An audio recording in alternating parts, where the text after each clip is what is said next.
আসসালামু আলাইকুম। বিপিএল এর ষষ্ঠ দিনে এসে মনে হচ্ছে টেবিলের ৩ এবং ৪ নাম্বার পজিশনের জন্য একটা ফাইট হবে। কারণ ১ আর ২ এ রংপুর আর বরিশালই মনে হচ্ছে থাকবে। আরো ২ টা পজিশনের জন্য ফাইট হবে। সেটা হচ্ছে টেবিলের একদম নিচের ২ টা পজিশন ৬ এবং ৭ এর জন্য। এই ৬ এবং ৭ পজিশনের জন্য এই মুহূর্তে মারামারি করছে ঢাকা এবং সিলেট। একদম হাড্ডাহাড্ডি লড়াই হচ্ছে তাদের মধ্যে। ষষ্ঠ দিনে প্রথম ম্যাচটা হয়েছিল রংপুর রাইডার্স এবং ঢাকা ক্যাপিটালসের মধ্যে। ঢাকার একাদশে এদিন ৬টা পরিবর্তন হয়। আপনি যদি নামগুলো দেখেন একাদশের, নামগুলো দেখে কিন্তু মনে হবে যে ঢাকার টিমটা তো ভালো, তারা হারছে কেন? তারা শুরুটাও কিন্তু এদিন ভালো করেছিল। কিন্তু রংপুরের বোলিং অ্যাটাক নিয়ে তো আমরা সবসময়ই বলি, এই রংপুরের বোলিং অ্যাটাকের সামনে আরো একবার মুখ থুবড়ে পড়ল ঢাকা। সামনে থেকে নেতৃত্ব দিয়েছেন চাঁপাইনবাবগঞ্জের এক্সপ্রেস পেসার নাহিদ রানা। একটা দিন অফ ফর্মে কাটিয়েছেন তিনি, এদিন আবারও স্বরূপে তিনি দেখা দিয়েছেন। মাত্র ২১ রানে ৩টা উইকেট তিনি তুলে নিয়েছেন। সাথে দেশি বিদেশি অন্যান্য বোলারদের সাপোর্টও ছিল। সবকিছু মিলিয়ে ঢাকা মাত্র ১১১ রানে গুটিয়ে যায় এবং ১৭তম ওভার পর্যন্তই তারা আসতে পারে। এই রানটা চেস করতে মোটে ১৩ ওভার ২ বল সময় লাগে রংপুর রাইডার্সের। নাহিদ রানা এদিনও প্লেয়ার অফ দ্য ম্যাচ হয়েছেন। সাথে রংপুরের হলো ৫-৫ আর ঢাকার হলো ৪-৪। তবে ঢাকারটা হারের দিক থেকে। সন্ধ্যার খেলাটাও হয় লো স্কোরিং, তবে লো স্কোরিং কোনো থ্রিলার না, এক পেশে লড়াই হয়েছিল।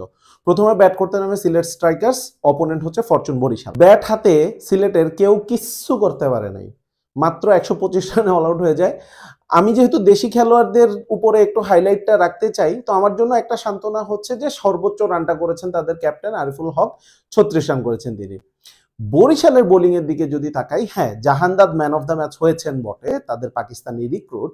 তবে আমার হাইলাইটটা থাকবে রিশাদের উপরে। রিশাদ হোসেন প্রথম দুটো ম্যাচ সুযোগ পাননি, তারপরে কিন্তু গত ম্যাচে সুযোগ পেয়েছেন। এই ম্যাচে এসে নিজেকে একেবারে মেলে ধরলেন। ৪ ওভারে মাত্র ১৫ রান দিয়ে ৩টা উইকেট তুলে নিয়েছেন তিনি এবং জাহানদাদ মিলে। মাঝখানের ওভারগুলোতে একেবারে ঝড় বইয়ে দিয়েছেন সিলেটের উপরে। জবাব দিতে নেমে বরিশালের শুরুটা কিন্তু ভালো হয়নি, মাত্র ৬ রানে ২টো উইকেট পড়ে যায়। আপনি যদি দিন শেষে স্কোর কার্ড দেখেন, কাইল মায়ার্সকে অনেক বড় কিছু মনে হবে, অনেক দুর্দান্ত খেলেছেন তিনি। তবে কাইল মায়ার্স শুরুতে কিন্তু একদম থিতু হয়ে সময় নিয়ে খেলছিলেন। তাহলে স্কোরটা কে করলেন? স্কোরটা করেছেন তাওহিদ হৃদয়। তাওহিদ হৃদয় নেমেই মারামারি শুরু, একেবারে কোনো ছাড় নেই। দিন শেষে এই কাইল মায়ার্স এবং হৃদয়ের জুটিটাই একেবারে সহজ একটা জয় এনে দেয় ফরচুন বরিশালের জন্য। রান রেটের দিক থেকেও কিন্তু তাদের জন্য অনেক ভালো একটা খবর এনে দিয়েছে এই ম্যাচটা। আগের ম্যাচগুলোতে তাওহিদ হৃদয় তেমন একটা ভালো করতে পারেনি, এই ম্যাচেও তিনি 50টা মিস করেছেন। তবে তার ২৭ বলে ৪৮ রানের এই দুর্দান্ত ইনিংস সামনের ম্যাচগুলোর জন্য বেশ আত্মবিশ্বাসী করে তুলবে তাকে। পরিশেষে আবারও শুরু যেখানে করেছিলাম সেখানে যদি ফিরে যাই, ওই ১ এবং ২ এর পজিশনটা ফরচুন বরিশাল এবং রংপুর রাইডার্সের জন্যই হয়ে গেছে। রংপুর রাইডার্স ৫ ম্যাচ থেকে ৫ জয়, ওইদিকে বরিশাল ৪ ম্যাচ থেকে ৩ জয়। বরিশাল একটা মাত্র ম্যাচ হেরেছে, সেটাও রংপুরের সাথেই।